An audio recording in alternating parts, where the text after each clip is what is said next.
Hello, my name is Nathan Year, and this is my presentation on the Fugo balloon bomb attack, named Project Fugo.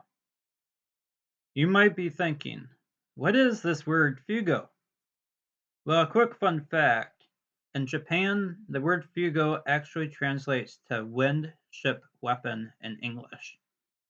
So in English translation, the presentation name should have been called Project Wind Ship Weapon.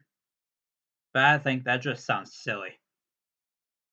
In this presentation, I will be talking about a lot of different things that led into the operation, the background of how it was made, what it did and how it was used, how did the United States react and treat this, and then finally, how did this project affect World War II and look into how it is commemorated today.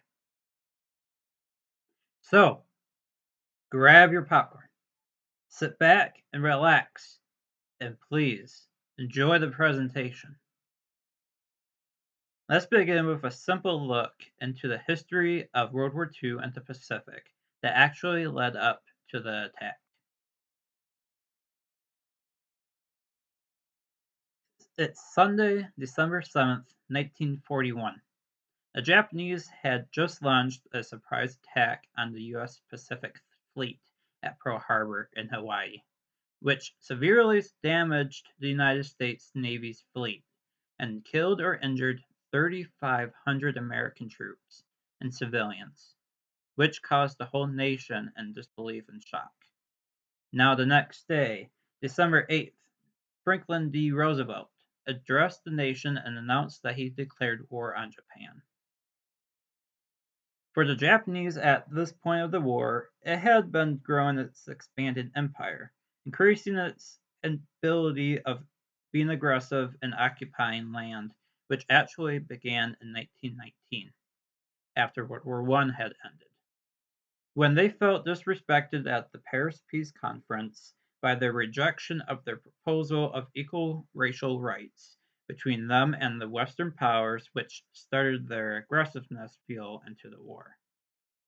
To simply explain the 1920s for Japan, they weren't exactly having a good time, as their economy was crashing from multiple factors, like the post World War I economy boom deflating, the Kanto earthquake in 1923, and then the beginning of the Great Depression in 1929.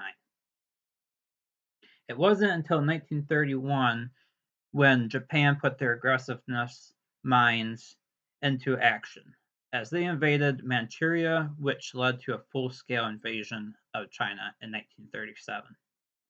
That included the terrible Nanking Massacre, but we won't go into that today. From there, Japan was constantly growing its empire from French Indochina to territories in Southeast Asia.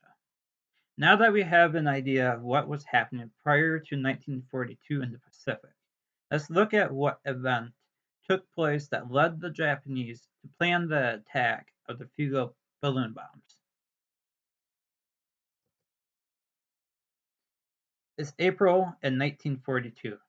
The Japanese at this point have occupied countries like Malaya, the Dutch East Indies, and the Philippines, and were getting prepared for their future battles, but unknowingly for the Japanese. The Americans were preparing an attack on the Japanese homeland in retaliation for the devastating surprise attack on Pearl Harbor. The American people were shocked and wanted payback for what happened, so the American military planned an extensive air raid over the Japanese homeland, thanks to an idea that a U.S. lieutenant named James H. Doolittle gave.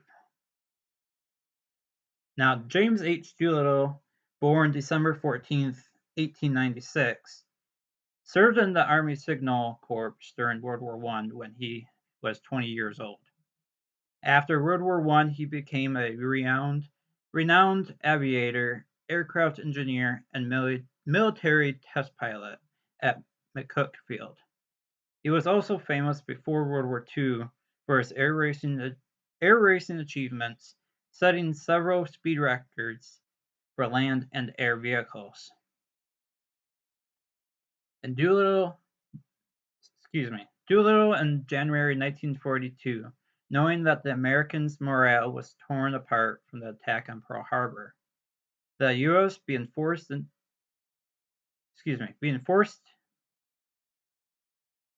sorry, the U.S. being forced to enter World War II, he gave an idea with help from a basic idea given by Navy Captain Francis Lowe to launch Army bombers from an aircraft carrier to attack Japan's homeland. From there, the U.S. military commanders came up with the plan to deploy an aircraft carrier named USS Hornet, 450 miles from Japan.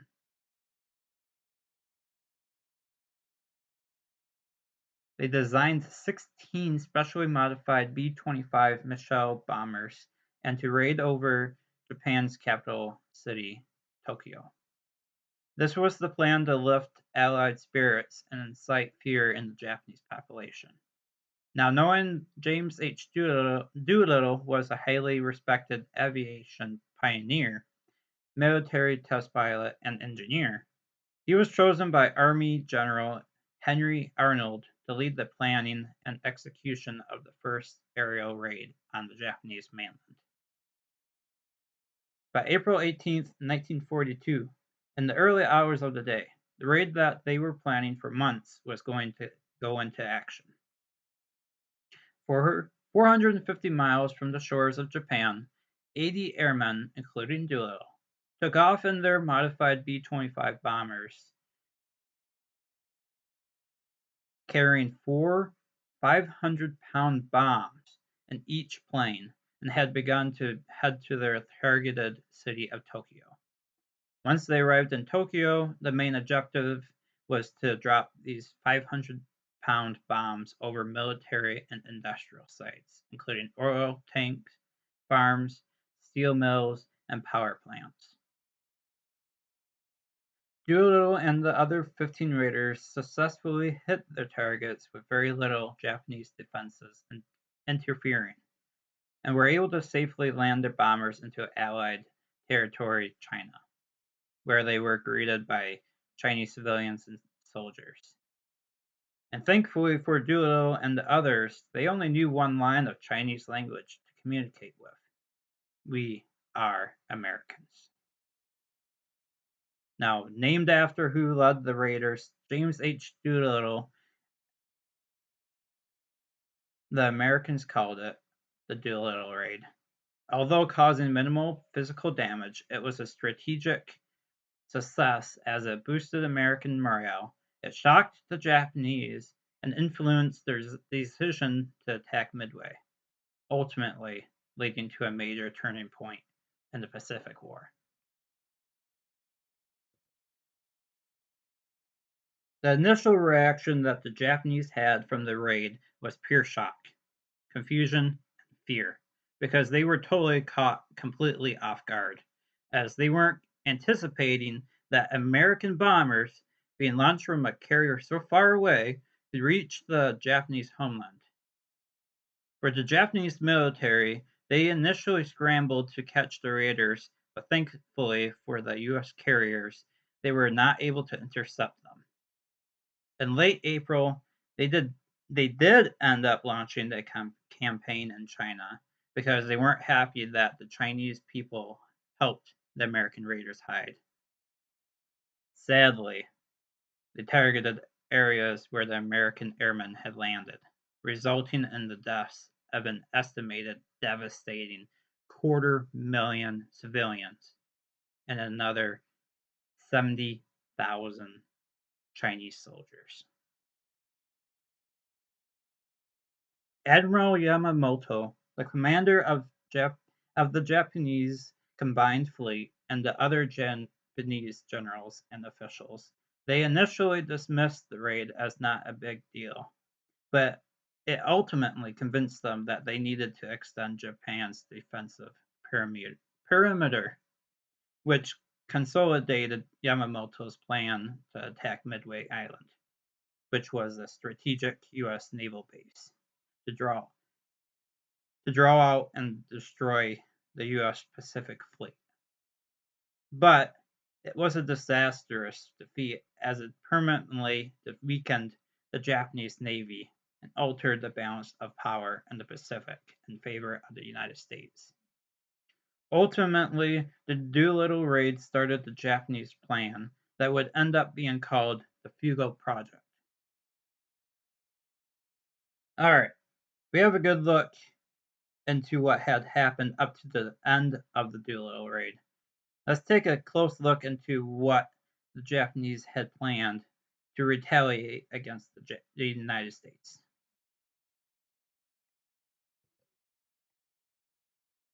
The Japanese people in general were humiliated by the Americans due to the Doolittle raid on the Japanese homeland. In Japan, the emperor was treated as a god. So that means the people ultimately had faith in their emperor. So much faith that they believed that their homeland would never be invaded. But when the Doolittle raid happened, it shocked their confidence and felt that it allowed the life of the emperor to be put into danger, which in their eyes they thought proved to be the worst humiliation of them all. It wasn't long till all of these emotions started another chain of events in Tokyo. The generals were infuriated that the American mainland remained untouched. So at the Imperial General Headquarters, they were convinced that due to the violation they demanded due to the violation, they demanded for a retaliatory strike on the United States. When they discussed this, they figured that even a strike that would only cause minimal damage, like the Doolittle raid had accomplished, it would give the Japanese people a morale boost. Now, just a few weeks after the Doolittle bombing, a directive went out to the scientists and engineers at a major Imperial Japanese research center called Noborito Institute.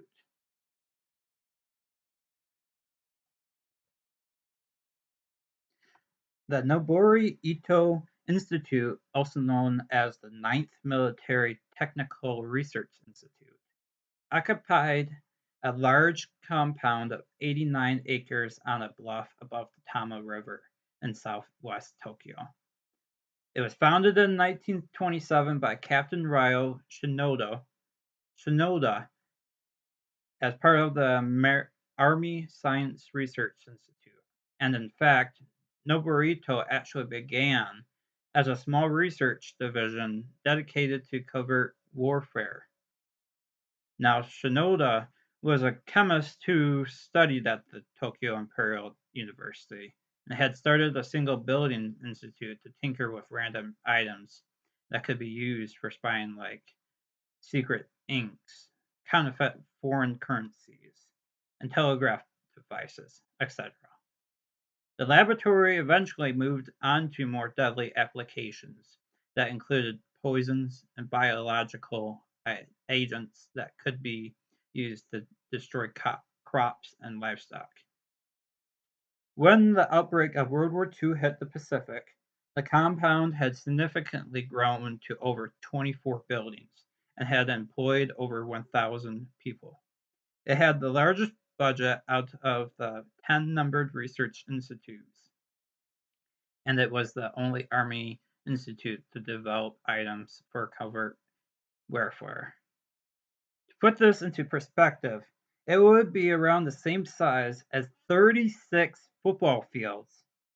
Now, with who was in charge after this significant growth, Captain Shinoda would have achieved the rank of lieutenant general.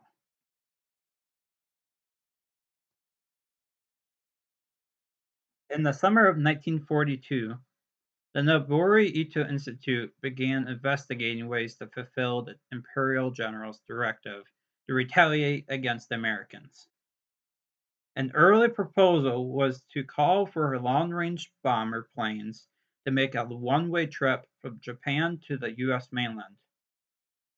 They would drop their entire load of highly explosive bombs across high populated cities in the West Coast, from Seattle in the north and continuing to Los Angeles in the south. They even they even sought after using kamikaze pilots as weapons by crashing their own aircraft into a valuable target. Unfortunately for them, this was only a dream to accomplish this due to equipment limitations. Essentially, the plan never advanced beyond a few drawings.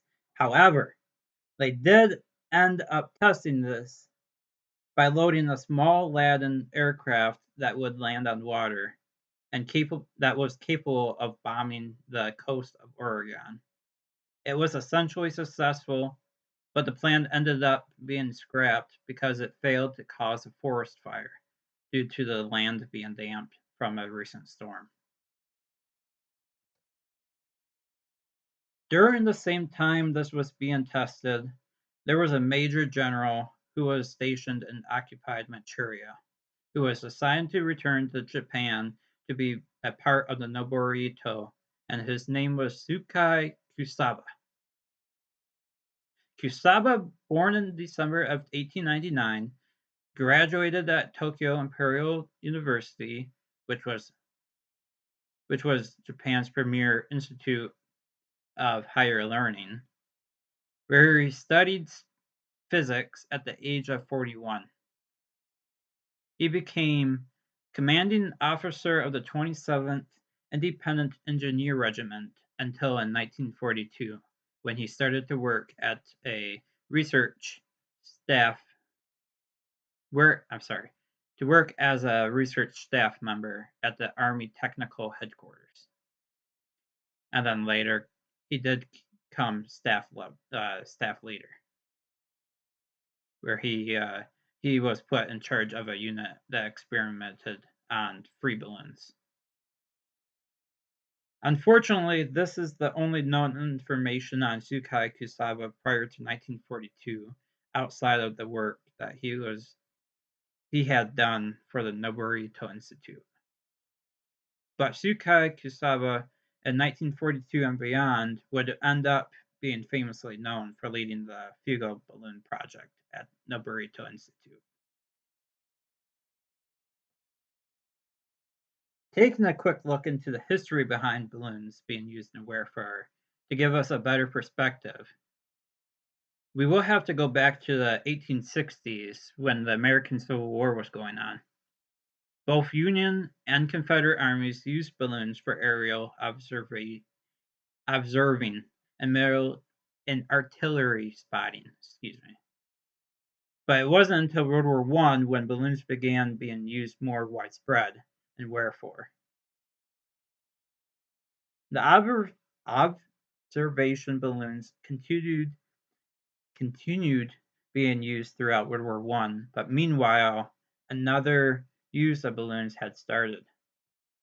During World War I, the English were getting bombed by Gotha and other bomber aircrafts, so they came up with an anti-air raid weapon that would prevent aircraft swooping in low to the ground to hit their assigned targets. That weapon was called barrage balloons. These barrage balloons were sausage-shaped aerostats with trailing steel cables that had bombs attached to them. The Italians, French, and Germans throughout World War I used them as well, as they saw how efficient they were in Britain.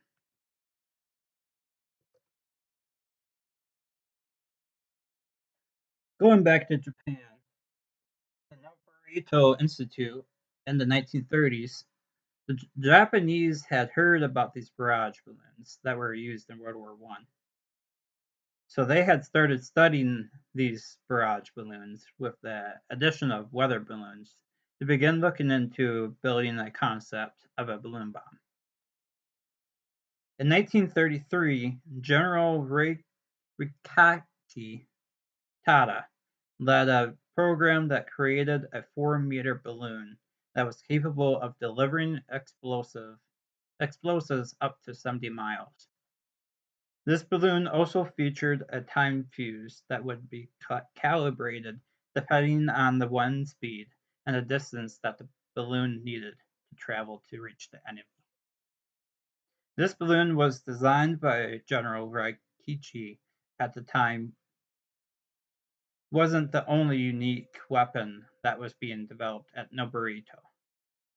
Noting that this was during the same period that the Institute was building spying supplies, they were also developing a small unmanned tank, rocket-propelled explosives, and the Death Ray, which, a fun fact, this Death Ray was literally a death ray, a concentrated burst of electricity that would hopefully obliterate any enemy soldier in its path.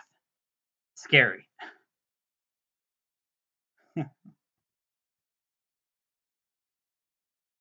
Alright, Fugo. Just like we had learned in the beginning of the presentation, in English it translates to windship weapon, but what does it mean in Japanese? Fugo is actually a code name. The last part of the name, go, is a number, which is 5 in the Japanese numbering suffix that you can see in the picture on the right. Each one of these secret weapons that were being built had their own secret code name that ended with the same number. For example, the tank was I-Go, and then the rocket Ro-Go. For the balloon project, since it was led by General Tada, the early name for it was Tada's Balloon Project. But it ended up being changed to the Fugo Project, as the code name for balloon was Fusion. So they took the first two characters, F and U, and combined it to the number to make it called the Fugo Project. Later, it did gain other names from the Japanese, like Fusion Bakuden, which translates to fire balloon.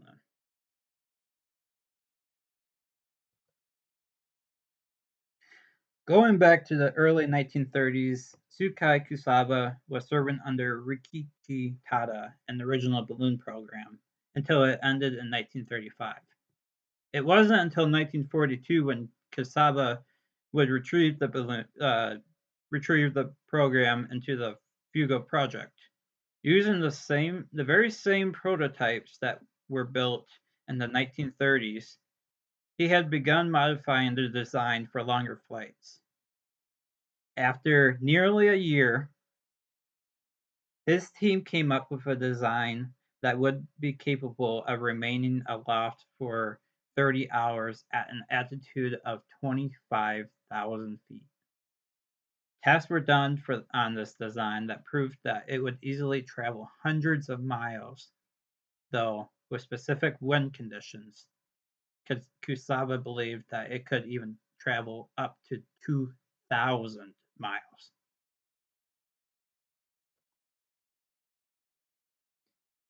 In the summer of 1943, Kusaba and his team took this design into action by building 2 modified submarines that were capable of launching equipment out to sea. To test a proposal that if the balloons were inflated on the decks of these submarines, to see if it could be launched in a cool temperature atmosphere at night that would keep changing pressure to a minimum.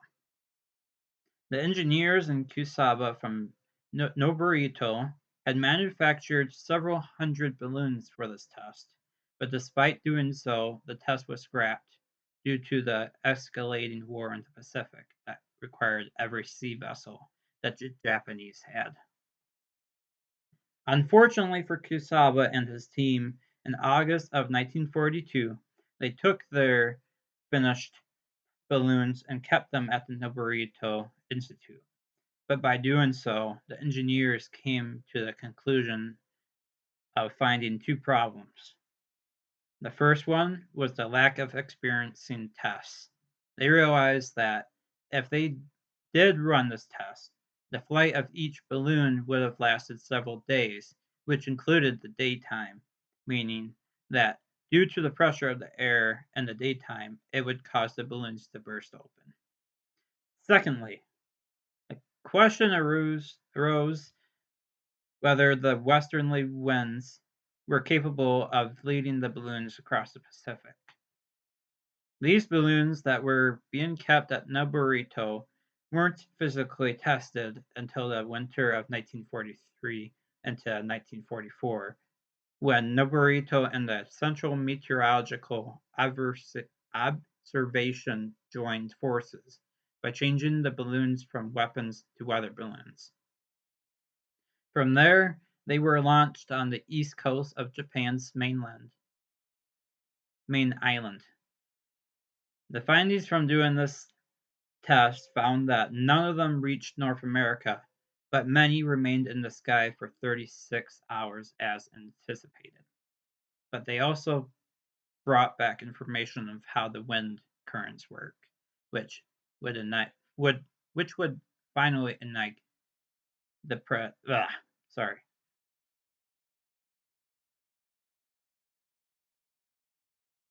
it would finally ignite the final project. Woo! Okay, so as you can see, there was a lot that had happened just to lead up to the final balloon design. Next, let's take a look into what this final balloon design was and how Kusaba and his team found a way to launch them. It's mid-1944 in Europe. The Allies are in the middle of Operation Overlord with the invasion of Normandy, and with the Soviets knocking at Germany's doorsteps. It seems like the war is coming to a conclusion for the Nazis. As for the Japanese, it appears like the Americans are advancing closer to their homeland by leapfrogging from island to island, which is causing the Japanese into a state of wanting revenge. Sooner or later, the Fugo balloon bombs would be put into action, but wouldn't be completely developed until late 1944 into early 1945. These balloons, which consisted of three main parts, the envelope, the fuse, or the bomb, and then the chandelier, would actually end up being extensive pieces of World War II weaponry. But as we get further into the presentation, we'll learn that even though this was the best design, it still had its flaws.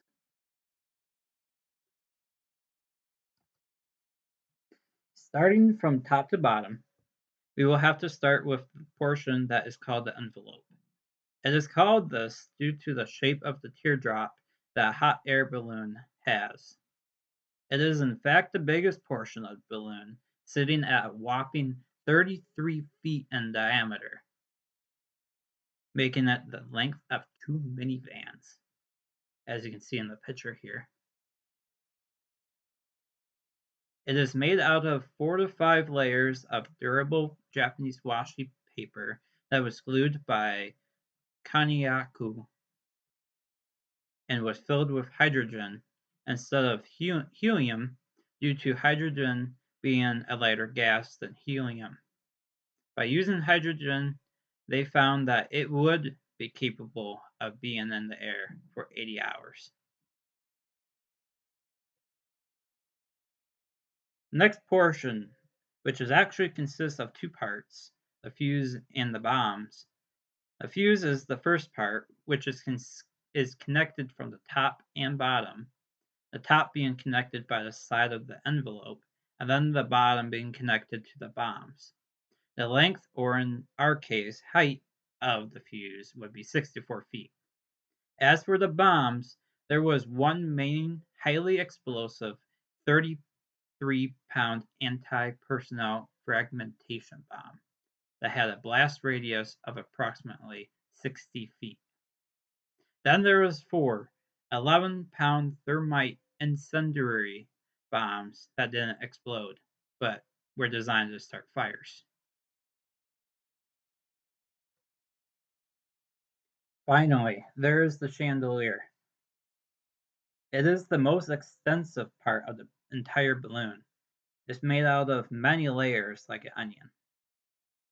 And looking at it in the picture shown, going from top to bottom, we can see that the top has a box that contains the battery that is connected to the next layer underneath, which is where the barometer device is located.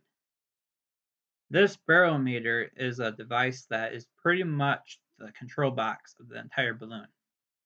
It's where it controls the fuses that unleash the bombs. It has a timer that, when it hits zero, it sets off a self-destruction detonation. And it also sets off the sandbags that hang on the bottom of the chandelier. Speaking of sandbags, the barometer would be wrapped with many activation fuses that would drop these sandbags. These sandbags were used to make sure the balloon was in the air. Finally, the last layer is the ballast ring, which would essentially keep everything neat looking and to protect everything inside from getting damaged. Now that we have an in-depth idea into the design of the balloon, the question that alarmed the Japanese now was how were they going to make these balloons in mass production? To get their answer, they would have to look at including the civilians of Japan.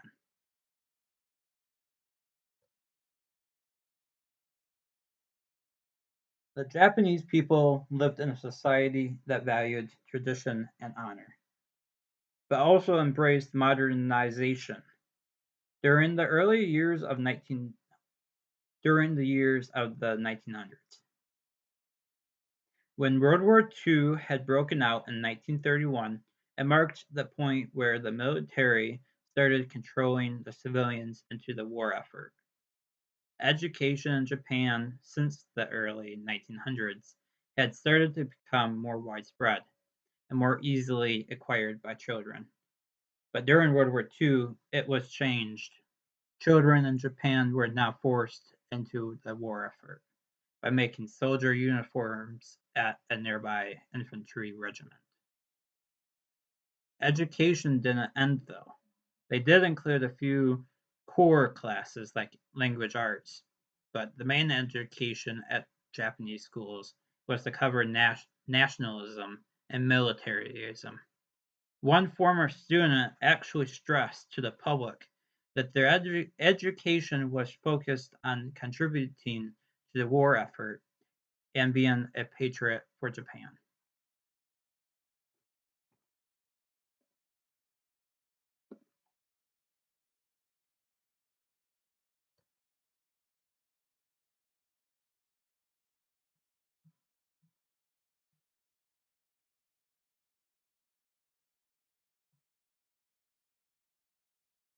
Knowing of the war efforts that the civilians have been doing, General Kusaba reached out to the local Kukura arsenals, which were schools that were focused on military industrial for the war effort, to see if they could take part of his bugle program. These arsenals were worked by children and women since all men 15 years and older were mobilized to the army. To accomplish Kusaba's goal, the Kukura arsenal officer had to travel all over the country to all girls' schools to recruit them. He would tell them that they would make a secret weapon that would fly across the ocean all the way to America. One story that stands out to me of him recruiting is the Yamaguchi Girls High School, where a group of students gathered under excuse me they gathered under a tree in anticipation as they were told a special visitor was coming. Once the officer arrived, he would say his recruiting announcement to them. And while he was talking, troops would set up dozens of wooden stands holding a drying board throughout the schoolyard so that they could make a paper drying assembly line.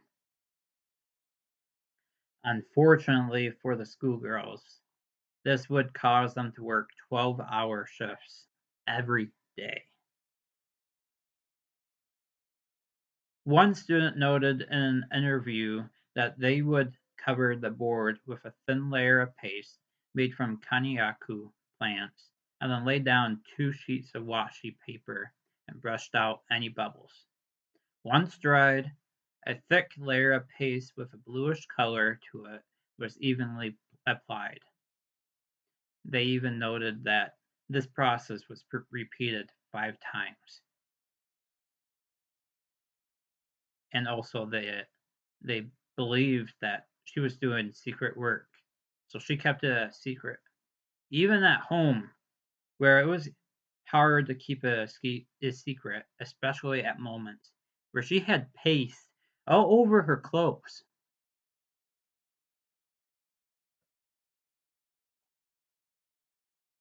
The paper production was covered. So now Kusaba had to plan out a production of the chandeliers and fuses. At the time, trying to assemble a way to produce these chandeliers and fuses, the design wasn't fully thought through.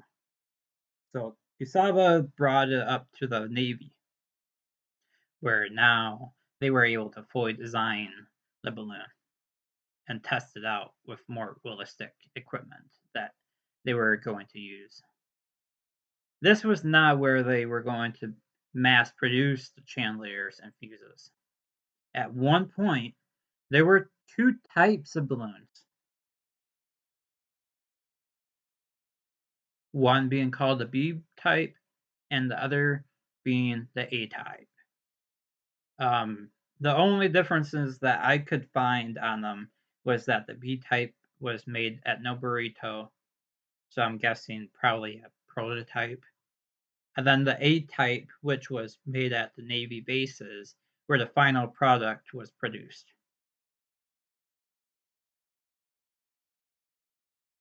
Alright, the balloon is now fully developed, but now, do we launch them from submarines or do we launch them from the mainland? That is just one question that Kusaba and his team had. We're trying to figure out a game plan to launch these balloons. In August 1944, they tested the newly designed balloon by launching it off the Japanese homeland as a weather balloon. Their test succeeded, as it showed them that the newly tested control box was capable of leading the balloon. By 1944, the Fuga program that had grown, not just from Noborito, but throughout the entire country, it had gotten so big that they had to form different units. Specifically, the unit named the Special Balloon Regiment was in charge of designing the launch pad. And also to help determine the placement of where to launch the balloons at.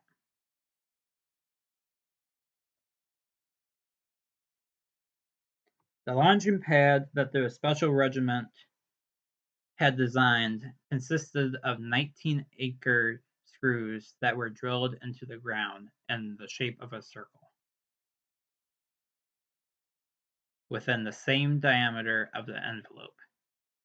From there, they would put the deflated balloon into the circle and attach the chandelier to a wooden anchor, where they would now fill the balloon with hydrogen by attaching 2 hoses to its valve stem, which was at the bottom of the envelope. This process would typically take an hour and a half to perform. During the same time that the regiment was designing the launch pad, they were determining where they were going to launch them at.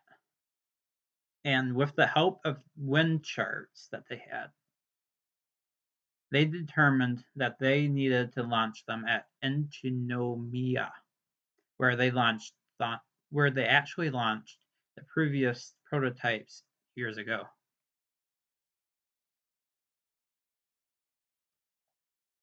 Now, just to summarize everything that I discussed up to this point, the Japanese were humiliated from the Doolittle raid, and by retaliating, they wanted to attack the U.S. mainland by using the secret balloon bomb program, Fugo. They wanted to cause fear and distract the Americans to use their resources on the damage and fires instead of using them on the war. They were able to accomplish this by redeploying over 9,300 balloons from November 1944 through April 1945. Though something that did not include was that the original plan was to launch 15,000. But due to the numerous difficulties, the number shrunk. They created the balloons by recruiting high school girls to help to build the envelopes, and the Navy to build the chandeliers and fuses. They inflated them mostly at the launching sites, though they also did in theaters when it was windy outside. They launched the balloons in different locations along the East Coast, and even though they had tested the balloons many times, they only anticipated that 10% would be successful. So we've talked a lot about the balloons, from the first prototypes up to the when the Japanese started to launch them. So let's also cross the Pacific with the balloons to find out if the balloons were successful.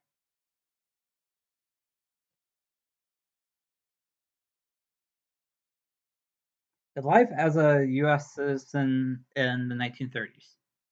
Into the early 1940s was mostly about recovering from the lasting effects of the Great Depression.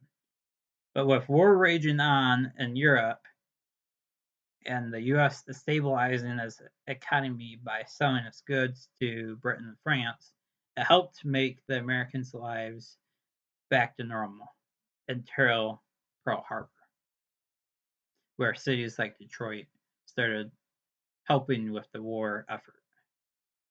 By 1942, typical families often had a member in the military or were involved in war-related effort. It seemed life was pretty calm for the U.S. home front, but there was fear throughout the country that the Japanese would attack them at any moment. The fear had actually gotten so bad that in February of 1942, there was an incident between the city of Los Angeles and U.S. weather balloons when, in late night of February 24th, there was there was sightings of unidentified objects in the sky, which, due to the fears that it was the Japanese attacking, the military launched anti-aircraft and over 12,000 rounds of ammunition into the nightly sky. This caused chaos in the city, where 5 people did die from car accidents of people distracted, and also did actually cause heart attacks due to the fears. It wasn't until the morning of the 25th when they found out that it was just a false alarm. The weather balloons that they did discover did not have any heritage to the Japanese, though historians today speculate that it was a prototype of the Fugo balloon. In September of 1944, 2 months before the Japanese launched its first round of balloons, 66 miles off the coast of San Diego, California, an American ship spotted a mysterious floating object in the water. Once they retrieved the object, they identified it as a balloon. In an attempt to bring it on board, they had to cut it into pieces due to the size of it, though by doing so, they lost a lot of its gear. but they did recover a small wooden box that had the barometer and a radio transmitter. The first speculations thought that the balloon was some type of special meteorological equipment. Once it was transported to land, they had the National Weather Service in San Diego inspect it. And by looking for a maker's mark, they found that it did originate from Japan.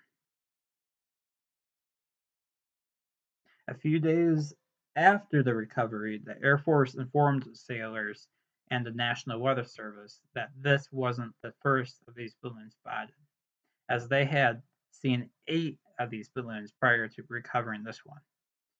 During the same time, interrogators were questioning a captured Japanese soldier who was identified as a weather specialist. And after not much resistance, he did inform the interrogators that the Japanese were in fact the ones responsible. But they told them that the reason why they launched them was to learn more about the wind current. Although this was true, he did not say why they were wanting to learn more. Knowing that this was 2 months prior to the first round of balloons launched in November of 1944, this proved that this was just a prototype.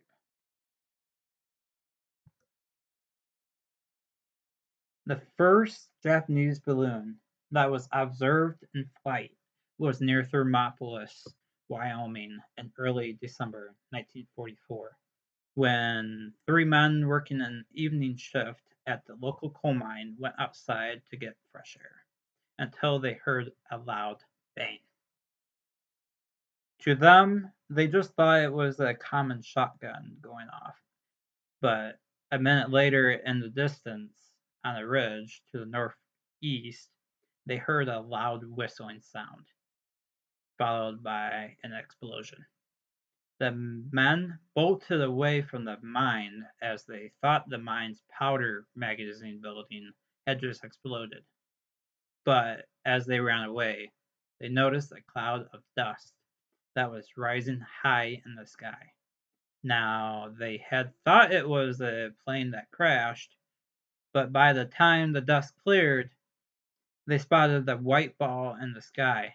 As they watched it fade away towards town, a sheep herder at a ranch 2 miles away was finishing this evening routine with his flock until he heard a loud bang that spooked the sheep.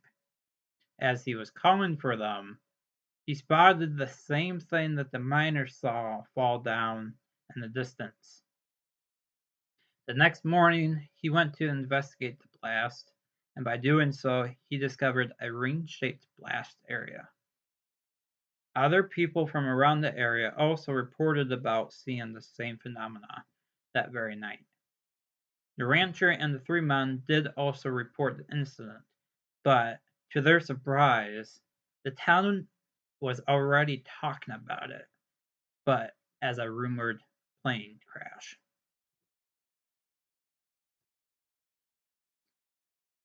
The plane crash rumors wouldn't stop being talked about until the county sheriff was determined to investigate. After 2 days of questioning locals, flying an aircraft around the area, and visiting the location where the ranchers found the blast area, it was determined that it wasn't a plane crash, but a bomb. Though it was still unknown, 5 days later, a father and his son were cutting wood in the Truman Creek area about 17 miles southwest of Kalispell, Montana, when they discovered what at first appeared to be a cream-colored parachute off the side of the road. The object, after being turned into the authorities, it was determined to be a balloon that featured Japanese writing.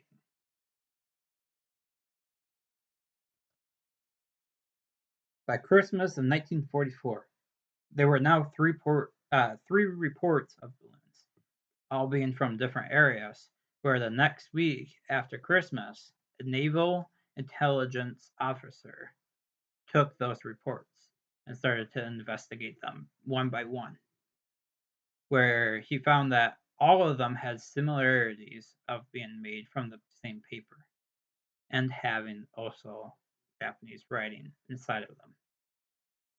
Meanwhile, off the coast of Hawaii, locals from the area had found and also recovered a very similar balloon, where it also included a complete chandelier, but did not include any signs of bombs.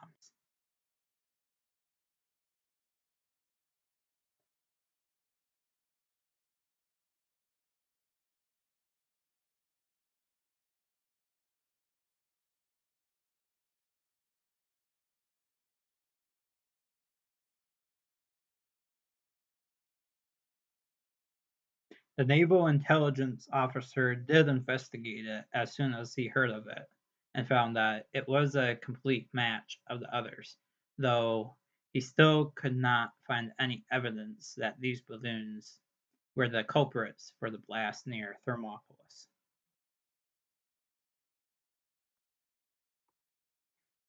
By the 1945 New Year, the only thing that the Americans knew about these four balloon reports was that they all came from Japan. The unknown reason to why these balloons were launched and how they came over here still lingered while still trying to figure out what caused the blast in Thermopolis.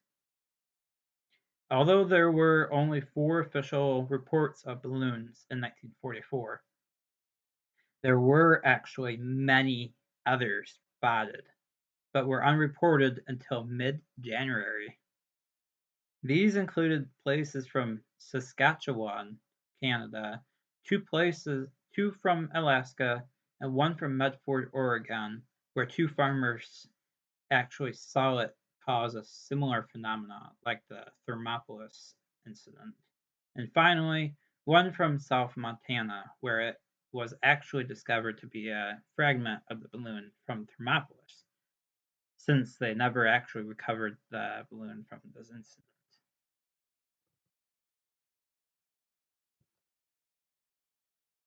The next impactful story of the balloon incidents that I want to point out actually happened on January 4th in Sebastopol, California, when a farmer and his two sons watched a large object whistle down from the sky at terrific speeds until it landed 100 yards from where they were standing. With it causing no flame or explosion, the farmer observed the fallen object and noticed it had a strong gunpowder odor. The very next day after he reported it, Colonel Williams Hammond, who was now in charge of studying these Japanese free balloons, got a call from a colonel from the area that knew about Hammond, and actually he told him that he should go out to this farmer's property to examine the object. Hammond, who had already examined the San Pedro, Thermopolis, and Kalispell balloons, raced out there as he thought he could finally figure out the missing pieces of what type of payload the balloons carried. Hammond and the other colonel met up with the Sebastopol object and all the other recovered objects from the previous balloon reports to finally try to identify the balloons. After many hours of observing the balloon pieces, Hammond finally came up with a statement. He said, "We're getting a little clearer picture of it now. I'm hazarding a few tentative conclusions, but because we've established now some very definite similarities, I don't think there is any doubt but the 3 paper balloons we found carried the same type of devices. He noted later on that at this point he did not want to speculate on the exact nature of the devices.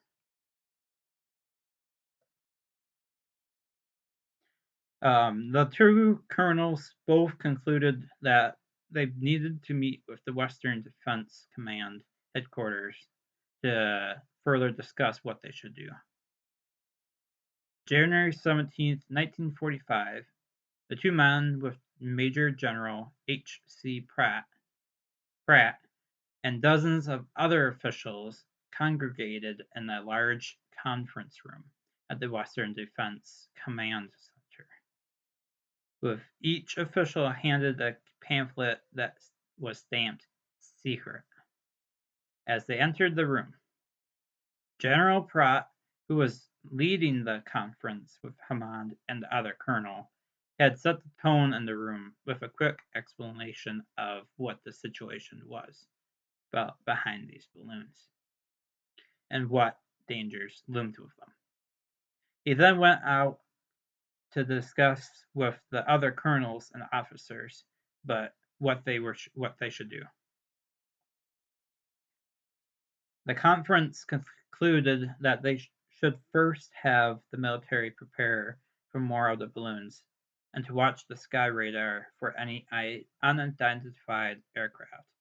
Secondly, they wanted to further examine the tests on the balloons.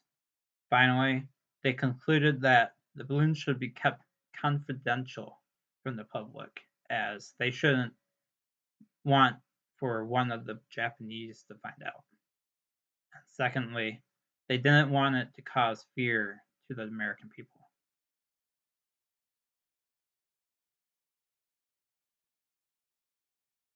Up to this point, though, the question now you might be asking is, if they wanted to keep it a secret, how successful were they? Well, right as the first one was spotted, there were newspaper articles on it, though not from well-known companies. The first article was from the Western News out of Libby, Montana, where they headlined their latest newspaper with "Jap balloon found in timber," stating about the findings of a paper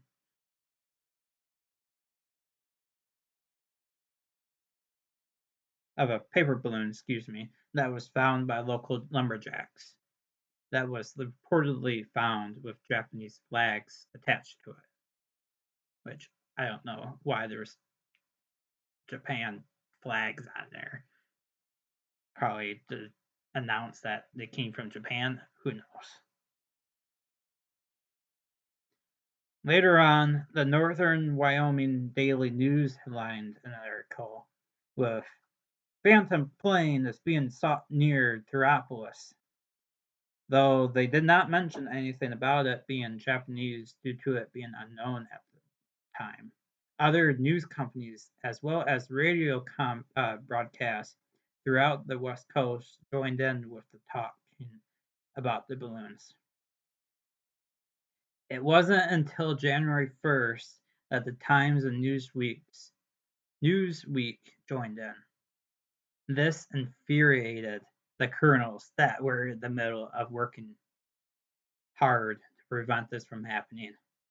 It wasn't until the next day that they went their way to pull all the already published coverage of the balloons. Even though all the coverage of the balloons was pulled on January 2nd, it was unfortunately too late to keep the information away from reaching Japan. On December 18th, in Japanese-occupied China, a Chinese newspaper was found by a Japanese soldier that stated that a mysterious balloon was found in the mountains of Montana. Once this information reached Japan, officials at the Kokura Arsenal, where schoolgirls were at, visited shrines shrines, to tell the Japanese soldiers killed in the war that their deaths were being avenged. When the others at Noborito, who were patiently waiting for news, found out the news, they cheered that their operation was successful. From mid-February through early April of 1945, it would be known to be the most active season of the balloon bombs, where at one point there was at least one reporting of a balloon being found a day throughout Washington, North Dakota, and the entire West Coast. During this active season, Hammond with the U.S. Army continued to further investigate the balloons. But one thing they did not realize at the time was that the balloons had toxic substances within the chandelier. That is where Dr. Charles Mitchell, an animal pathologist in Quebec, Canada, received 3 objects that were found in a nearby balloon that dropped a box. In the box was this weird slushy liquid, and the other 2 objects were an incendiary bomb and a sandbag. After extensive testing, they did not find any evidence that the substances that were on these objects are harmful to humans, but he did find that the slushy liquid inside the box was toxic to animals, though he wasn't concerned of it spreading like a virus. Now, after all the tests that Dr. Charles Mitchell had done, the U.S. now had a good idea of what the balloons were and was now able to proceed further into defenses. Even though most of the balloons concentrated along the west coast of America, it did reach areas like Canada, Alaska, North Mexico, and even as eastward as Michigan. In Canada, by the end of 1945, they reported that there were approximately 73 balloons that were being either found or spotted as lab balloons. The most notable landing actually being in Saskatchewan, where a father and his son were driving down a dirt road until he spotted something in the sky. Moments later, they saw that it was a balloon as it dropped to the ground. Once it landed, they said they went straight to it and noticed that it was a balloon with a bomb attached to it. After reporting it to the authorities, they told the father and his son to keep this a secret as they went about their normal routines later on. They noticed that the authorities were guarding it until it was transported to Ottawa, Canada, where from there it was dismantled. Something about Canada was they weren't cooperating well with the Americans after they recovered the balloons. They kept it hidden from them and didn't want the Americans to even touch them. So even though the Americans tried their best to investigate the Canada's reported balloons, it took them a while to finally gain access to them. Next up, the most southern reported balloons happened in northern Mexico, where in a bit we'll find out that they were shot down by U.S. fighter planes. But as for the most eastern reported balloons happened in Michigan, one just south of Grand Rapids, being Byron Center, actually.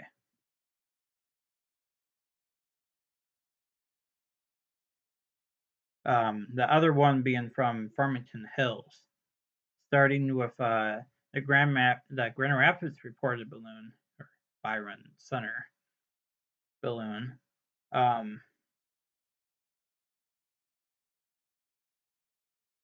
It was found in the Byron Center balloon. It was found on February 23rd, 1945, just south of Grand Rapids Byron Center, where three kids were chasing a large balloon floating down to the farmland. Though they didn't realize what they were actually chasing till later when they took the balloon home. Why would they want to take the balloon home? I wonder. Kids. Authorities followed them to their house the next day. I wonder why. um, that they to explain what they had found. Crazy. As for the Farmington Hills balloon, it happened in March of 1945, where a couple were relaxed in their living room until they heard a loud pop. As they looked out the window, they spotted a small spurting fire. Fortunately, the fire only lasting 3 minutes until it died off. Surprisingly, this story was kept a secret between the two of them until 2 months later, when their neighbor John T. Cook brought over to them a shiny object that he found in his garden in April. At first, Cook thought it was just trash, like a like a beer bottle, beer can. Huh, I wonder why. So he threw it out of the way and continued working. But when he ran into it again the next day, he did remember reading a newspaper about reporting any unusual objects. But I thought he said that it was just a beer can. um. Anyways, after he looked at the can again, he realized that he should have second thoughts. So that's where his neighbors came along, um, where the married couple actually looked at the can for a bit because Cook took it to their house and showed them, "Hey, I'm showing off my garbage can." Sorry. um, it was after they looked at the can for a bit, they decided to turn it over to the authorities. 10 days later, it was confirmed to be, in fact, part of a balloon. It was an incendiary uh, bomb that was exploded. Cook concluded with saying that in that case, I think the balloon worked as designed, he said. There was an explosion. There was a fire. Nobody ever found the balloon. My guess is that it self-destructed over Ontario. Speaking of Ontario, the lake.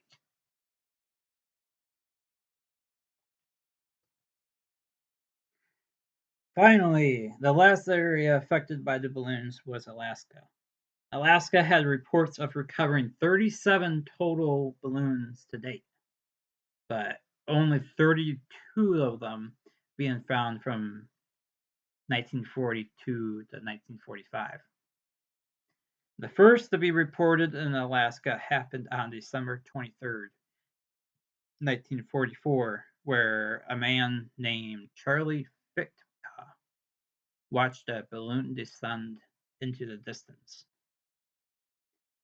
This balloon wasn't found until January 5th, 1945, where it was hanging in a tree, like in the picture here.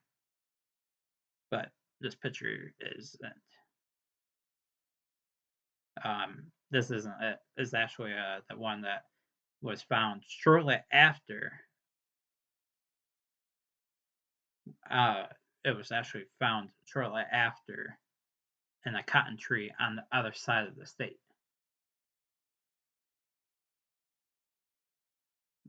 Since these two balloons, there wasn't any more found due to speculating that the wind changed directions. I've now talked about quite a few different stories of the balloon bomb incidents, from the San Pedro, California, uh, Thermopolis, Wyoming, to finally at Alaska. I want to now focus on discussing the different defenses that were set up along the west coast of the United States and Alaska. Starting with the west coast, by spring of 1945, U.S. authorities had a solid understanding of the balloons, even if the bigger picture was still a mystery. The OSRD, or the Office of Scientific Research and Development, and the defensive agencies worked together to draw out what would happen if they worked together to draw out what could happen if 10, 20, or even 30,000 balloons caused damage throughout the country. Knowing that the primary purpose of the balloons was to cause fire, they came up with a plan that could also include Canada, called the Sunset Project. The Sunset Project was launched. The Sunset Project was to launch dozens of fighter planes throughout the country, with the main objective of shooting down the balloons. By the end of the project, they ended up shooting down only a total of 20 balloons. As for defending against fires that did actually occur, they came up with a secret operation named Operation Firefly. Operation Firefly was mainly focused on fighting forest fires from dropping paratroopers from planes to put them out. One unit, like the plane actually in this picture, one unit that want to not acknowledge where I could have actually done a separate presentation on, because there's a lot to it, is the 555th Parachute Infantry Battalion. But just to simply summarize them, the 555th Battalion was a unit of all African American paratroopers. They were actually the first ones, the first Native Americans to be paratroopers. They played a key role in this effort, actually, of not just fighting the fires, but they also disabled the incendiary bombs. The units of the operation eventually gained nicknames like Snake Jumpers due to their success in their efforts. Moving on to Alaska, from March onward, they saw an increase of it's actually March of 45.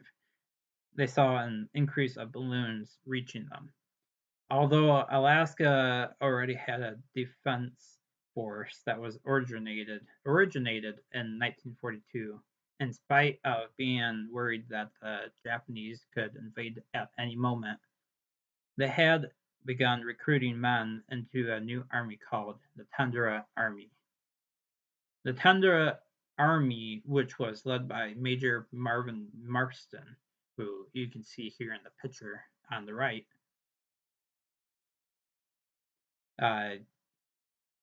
consisted of a couple dozen servicemen whose main goal was to search in a crisscross pattern throughout the entire state to investigate every sighting of a balloon. After investigating one by one, the leading major of the army, Major Marvin Mutek, or Marston, because Mutek was actually a nickname for him, the other troops came up with 11 different code words to say to each other over the radios that they had. Each code word consisted of a name of a color, each meaning a different thing. One code being yellow, which meant a balloon was reported to be grounded.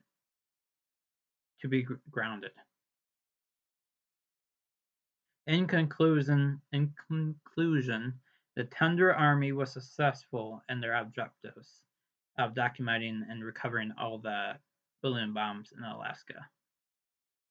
From November 1944 through April of 1945, the American people came out pretty lucky with no one being killed by one of the balloons, until it sadly did. To end the storytelling that I have been doing here, there is one more that I have not spoken of, which actually, to me, is the most important Fugo balloon story that should be known throughout the country and today's schools even.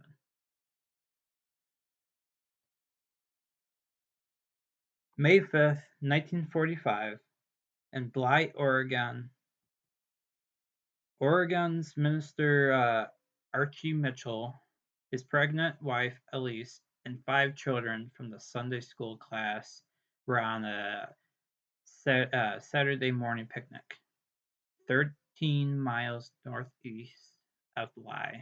As they arrived on the hill where they wanted to eat, Mitchell dropped his wife and the 5 kids off while he went off to find a parking spot. As Mitchell got out of his car, he remembers hearing the others calling for him as they were walking to the creek where they had found a large balloon. Mitchell stated in an interview that he had heard of the Japanese balloons prior to that day, so he ended up yelling at them to not touch it. He said, "As soon as I yelled, there was a large explosion. And as I ran up," he said, "as I ran up there, they were all laying dead." This marked to be the only American civilian deaths of World War II.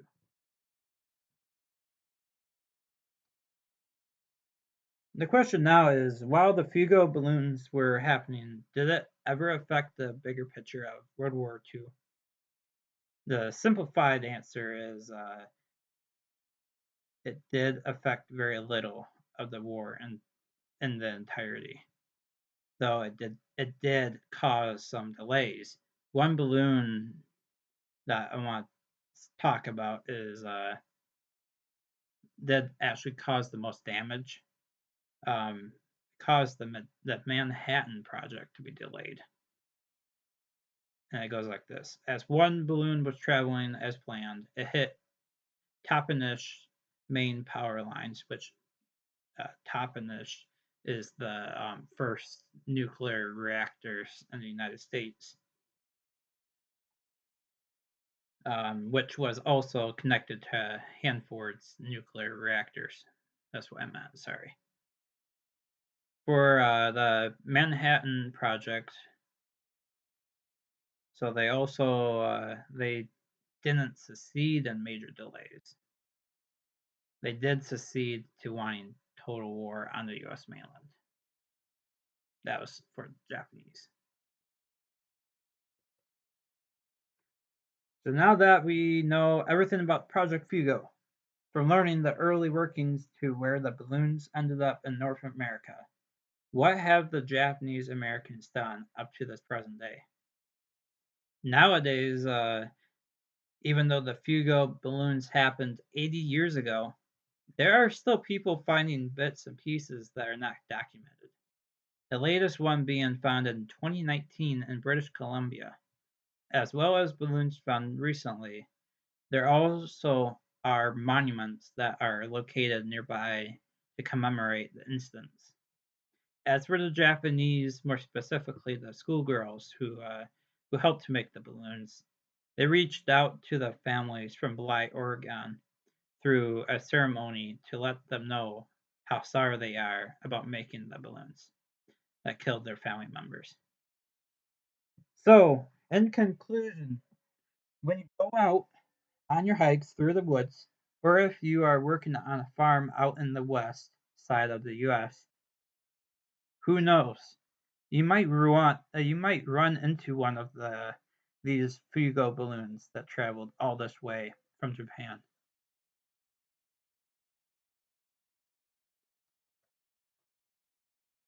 We made it to the end of the presentation. Yay!